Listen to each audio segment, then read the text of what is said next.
আমাদের ব্যবসা নাই, আর দালালদের ব্যবসা।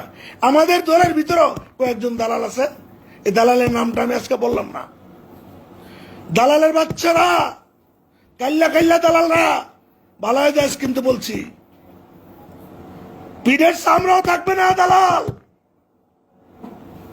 একবার আইমের কাছে যাস, একবার বিল্ডুমের কাছে যাস, একবার সালাদ্দির কাছে যাস, একবার মোহনের কাছে যাস, একবার যাস হলো অবির কাছে,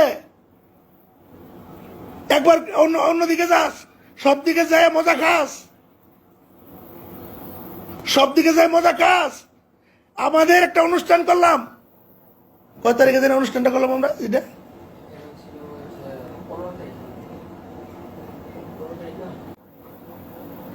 এক এক এক সাবেক নেতা, এক ব্যবসা বাণিজ্য বন্টন করতেছেন, নিতেছেন, আবার উনি নাকি এমপি হবেন।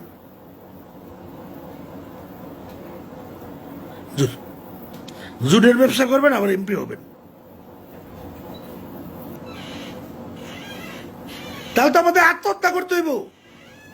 আমি আমার দলের চেয়ারম্যান বেগম খালেদা জিয়া এবং ভারপ্রাপ্ত চেয়ারম্যান তারেক রহমান এবং আমার মহাসচিব মির্জা ফখরুল ইসলাম আলমগীর স্যারকে দৃষ্টি আকর্ষণ করে বলছি, আমাদের লোকের মূল্যায়ন না করলে আমি চিরকুট লেখকে আত্মহত্যা করব।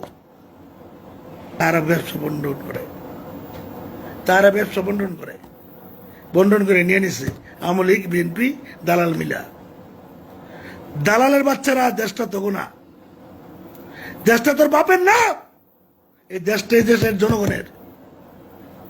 আমার বাবার জায়গা পড়ছে করে, আর তোমরা তলে তলে ব্যবসা নিয়ে গেছো, নিয়ে খাইয়া সাইফুল হইবা, তাহলে মুরাজ্জম হইবা, ওইয়া আবার মনে করে চেয়ারম্যান এমপি হইবা। আর একটা সামসা আছে কিছু আমাদের দলের কাল্লা কুল্লা, এই সামসাটা অনেক বাড়ছে। এই সামসায় মনে করো এক প্লেট ভাত দিলে বিক্রি হয়ে যায়। সামসা তোরা ঝুলে বেরাবো, আমি কই দিই, বলে দিলাম আমি। তো যাই হোক, আমি আর কথা বাড়াচ্ছি না। যারা এখন ব্যবসা বন্ধক করছেন, বন্ধকটা ছুড়াই দেবো ইনশাল্লাহ। একের তারেক রহমান, খালেদা জিয়া, মহাসচিব, আপনাদের বিরুদ্ধে এমন আন্দোলন হবে। প্রত্যেকটা ফ্যাক্টরি যারা আমাদেরকে বেঁধে রেখে এগো ব্যবসা দিছে, ওই ফ্যাক্টরি কর্তৃপক্ষের বিরুদ্ধে আমরা অভিযোগ আনবো। এরা তো দল নাহলে স্বার্থবাদ, সুবিধাবাদী।